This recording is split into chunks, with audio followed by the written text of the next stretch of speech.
So, how do you get good at Latin? I've been studying it for 5 years, and to be honest, I made a lot of failures. I made a lot of gaffes. I still can't fully read the scriptures without a dictionary. But I can tell you how you can get good at Latin, and I can tell you specifically what not to do. So, we're going to do that today. For those who want to know my mindset as I'm approaching Latin, I released a video. I'm not sure when, because I've just recorded this basically concurrently, on why you should study Latin. So that's going to very much influence what I recommend explicitly that people do. Now, what should you not do?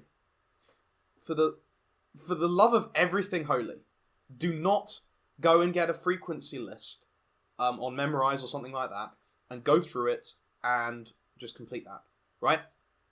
I did this. I got to 1,000 words, and you know how many words I can recall now? Maybe a year and a half later, 2 years? 1. Paulum. 1. Don't do that. Do not pick works that are above your ability to read them. So, don't just, after you've done, Lingua Latina, right? Don't go and pick up, like Cicero or something like that. You've got to have a good idea of your level, and you've got to pick works that are in accordance with that. Start with something easier and work your way up. It's not a rush to get to Cicero. In fact, according to Father William Most, that's actually what destroyed Western teaching of Latin, this obsession with the style of Cicero. Don't worry about that. It's alright to read something that isn't in classical Latin. Go and read the medievals, they'll be easier. That's one thing you shouldn't do. Another thing as well that you shouldn't do, don't just have one book. You will get bored. Pick stuff that is relevant to what you want to study. I mean, I didn't, you'd think that I'd realise this, but I didn't. I kept on slogging away at stuff that I didn't like, and using that as the only material. Now, this doesn't mean that you aren't going to encounter tedium. I think that there are certain books that I find exceptionally tedious that I think will really help you. And I'm going to recommend them when I get through the stuff that you shouldn't do. Another thing you shouldn't do. You shouldn't try to do this while you've got all kinds of different things going on in life. There's something that really isn't talked about that much in language circles. And I think this is something that is really, really important. And that is the problem of context switching. If you're studying a language and then studying different modules at university, or you've got a full-time job at once, that leads to a problem where you context switch. Which means that you have to spend a certain amount of time for your brain to acclimatise to another thing when you switch from doing something previously. So when you've done work or something, and you immediately switch to Latin, that's going to have a cost, right? I think that a lot of people don't realise this, because you have people like, great man called Alexander Arguelles, who will suggest spending 15 minutes on learning a language and then building up the habit like that. I don't think this is necessarily the best approach, because at least it got into my mind, well, if I'm doing 15 minutes on a language, and then I switch to something immediately afterwards, I can just do all kinds of things. So I had 6 different tasks where I'd spend 5, 10, 15 minutes on them each, and you know how I ended up? Really, really stressed. I was losing my mind. You shouldn't do that. I should probably move the coffee so it doesn't. Okay. Don't do that. How I'd recommend doing it is that you really go whole hog on languages for, however long it's able to keep your attention. That might be 2 weeks or something like that. In software engineering, there's a system called Scrum, where what you do is you have something called a sprint goal, where you pursue a certain set of objectives over a predetermined time period. This is often 2 weeks. So what I think would be really beneficial is if you do this and then you switch to something as you get bored, to something else, right? My entire Latin learning experience has been entirely dominated by this. This has led to sometimes slow progress, but I think that's because I was first of all doing many things at the same time,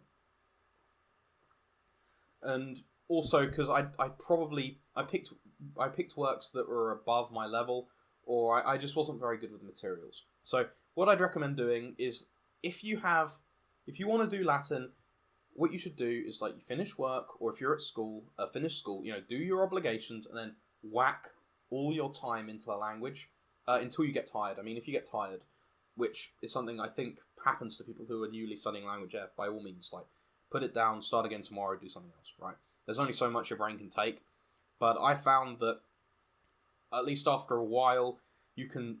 I mean, I was sitting there watching videos in Latin for like 2 hours, 2.5, 3 hours, and it wasn't really causing much cognitive load until I got to about the 3-hour mark.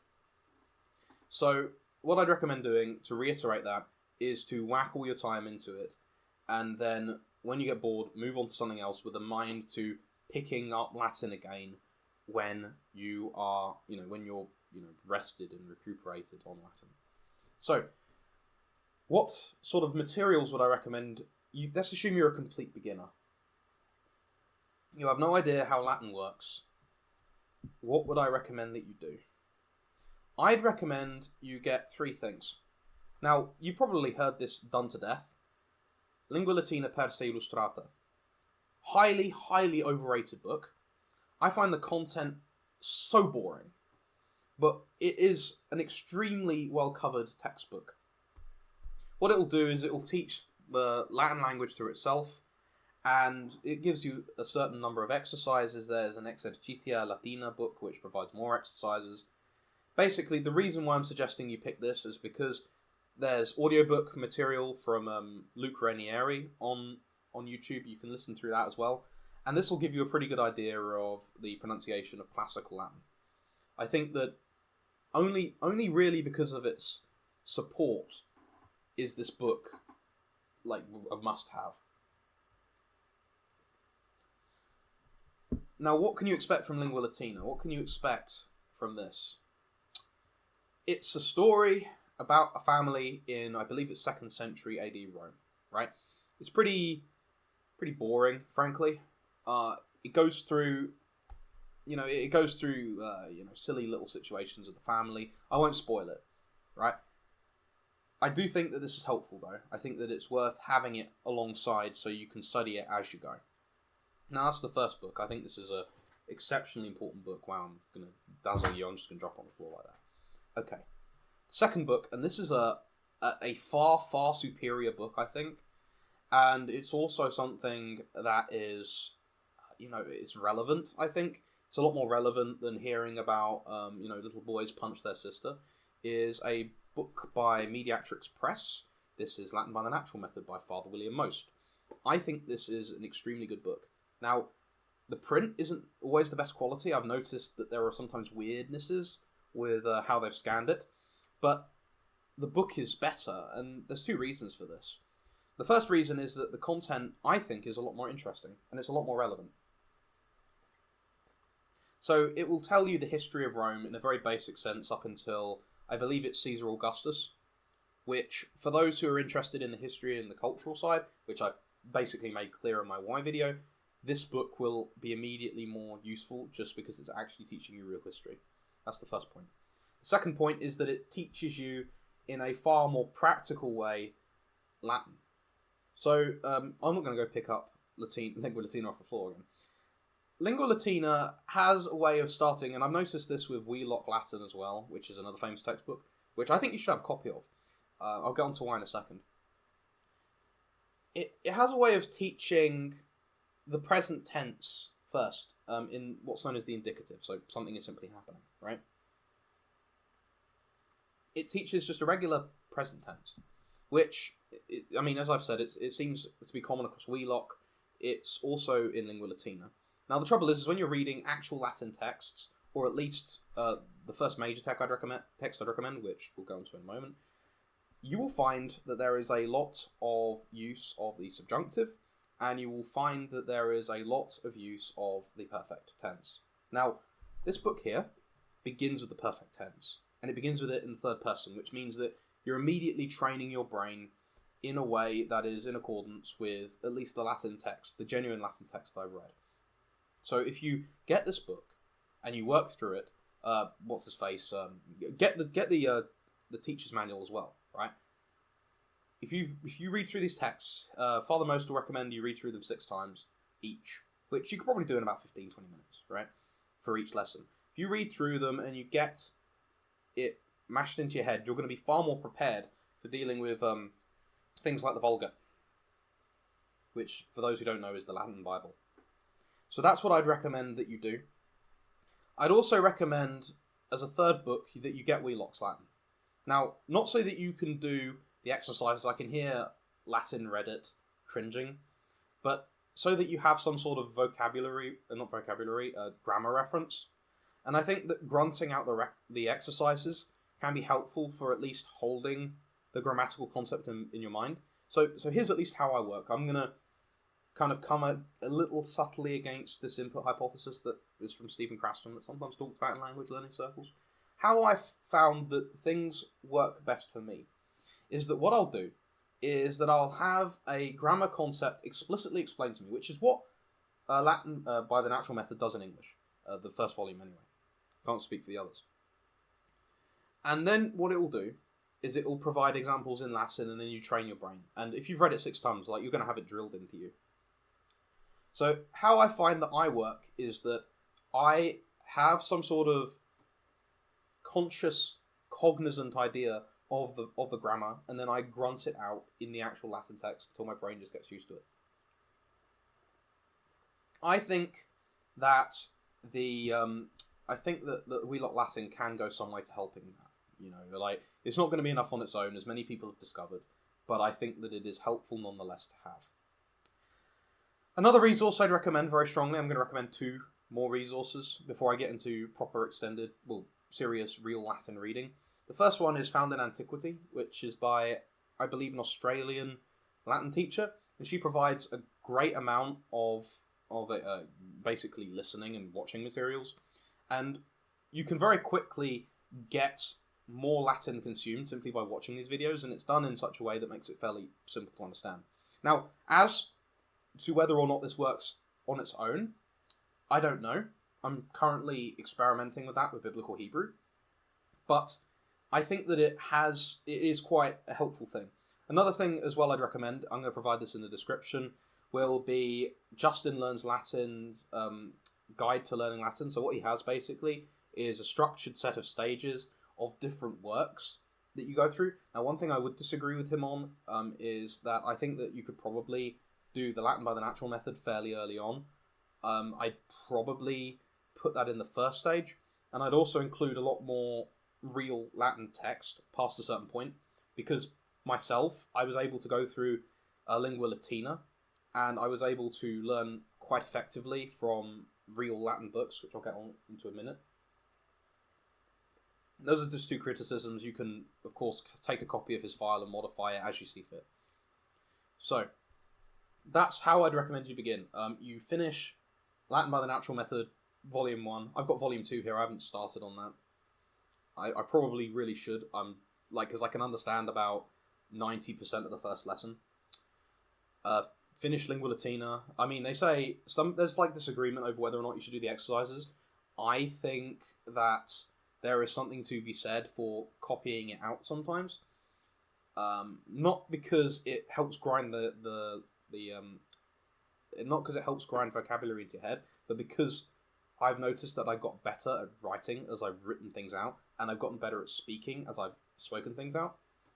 So it might be an idea to read out the chapter and to copy it down, although that's an admittedly very boring process.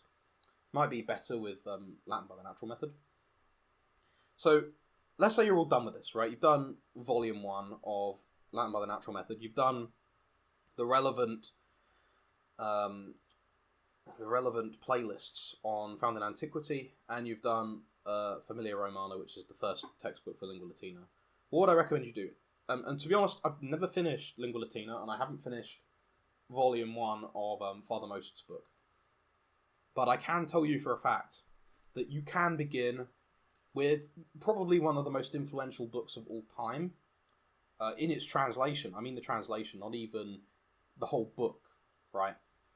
You can begin with that fairly early on, I think. Maybe if you get to chapter 20 in Lingua Latina and you burn through maybe 50%? No, maybe not 50%, maybe 80% of the Latin by the Natural Method. you can start reading the Vulgate. Now, this is the Bible translated into Latin, famously by St. Jerome. And what you do with that, because this will provide, the overwhelming proportion of Latin is written by Christian authors. There's no way of getting around it. As much as people like to emphasize Caesar, or emphasize Cornelius Nepos, or emphasize, Cicero, the vast majority is written by Christian authors. In fact, the sheer amount that's written by somebody like Augustine is testament to just how important the Latin language is. And I do think that it is predominantly a Christian language, because the vast majority of the writings are written by theologians of the Christian church, especially Roman Catholics. So what you want to do with the Vulgate is, I would recommend not starting with the wisdom books. I find them really difficult to understand. Same with the prophetic books, which, you can look those up yourself, what those are. But what I'd recommend doing is starting with probably the easiest book in the New Testament, which is the Gospel of John, I'd say. There's two books that I'd recommend starting with especially. There's 1 John, which is the first epistle of St. John, which is fairly short, really easy Latin. It will cover a lot of the perfect tense that most explains, and it's also quite a fundamental, I think, quite a nice meditation on what is meant in life, right? I'd recommend that for somebody who's maybe already has some idea of Christianity. If you don't have any idea of Christianity, go and read the Gospel of John, right? It's the easiest big book that you can probably read. So I'd recommend that you go and do that. You can go and then read, maybe not all of them. There are some that, like I've said, that are really difficult, but there are easier books. The Gospels are known for being pretty easy. I know that I struggle with Luke. The first Gospel that I tried was the Gospel of Mark, not Matthew. That's known for being fairly straightforward and quite simple. You could read the Book of Revelation, and if you want to actually understand these things as cultural products or as like theological material, you really should be reading commentaries with them, because you might come away with some really wacky interpretations otherwise, which just aren't in accordance with what the text actually says, because a lot of the words are used in a different way than modern people are used to. That doesn't mean that the concepts don't have a serious influence in modern life, but there's a difference between the medium communicating the idea and the idea in play itself, right? You could read, so like I've said, John, 1 John, 2nd and 3rd John are fairly short. I've heard they're more difficult though. There's the Book of Revelation or Apocalypse.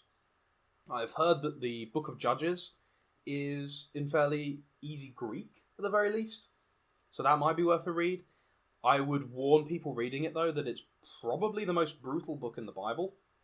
And if you base your view of Christianity or even Judaism on this book, in fact, especially Judaism, like Judaism and Christianity generally, right? If you base your view of these religions on that book alone, you're going to come away with a really horrible and inaccurate view, because the whole point of the book is a big old lamentation about how fallen Israel is. Because you will see brutal things in that book. It doesn't pull punches, right? That's I've heard of, is pretty easy in the Greek. Probably, or hopefully similar in Latin. Genesis is fairly easy. At least the first few chapters are pretty easy. You might want to look at, the Pauline epistles would probably be quite difficult conceptually. Yeah, I think once you go through John and through 1 John and the Pauline, not the Pauline epistles, the Johannine epistles, through the Book of the Apocalypse, through the Gospels, the Pentateuch, so that's the Genesis, Exodus, Leviticus, Numbers, and Deuteronomy, maybe. I think you find Leviticus and Numbers fairly boring. Judges, the historical books are wonderful literature. I can't comment too much on their difficulty. They are fairly difficult from what I remember, but I read them a few months ago. I suspect I probably still have issues because of all of the different vocabulary in them. But they are interesting stories nonetheless, far more interesting than anything you get out of Lingua Latina. Then you can go through the Bible. In terms of reaching the ability to read the prophetic books, I'm not sure. Whether that's wise to do just on the basis of the other scriptural books, because they are quite weird. They are quite. I remember reading First Jeremiah and the first chapter of Jeremiah and finding it really weird. Now, again, it could be that this was before I'd read and consumed a lot more Latin. But yeah, I'd leave them till last. I know that Proverbs is pretty difficult. Okay, so enough about the Bible.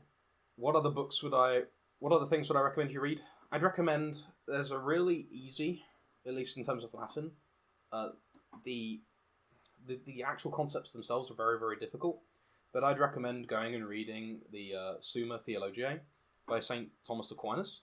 Right? I could read that fairly easily last year, and I'd read very, very little Latin. I was able to go through, with the dictionary in mind, of course I didn't, or it might have been referenced in the English, I was able to get through the first few questions in that with relative ease. So I'd recommend, maybe at the same time as you're reading the Vulgate, going and looking at the Summa Theologiae. What else might be interesting?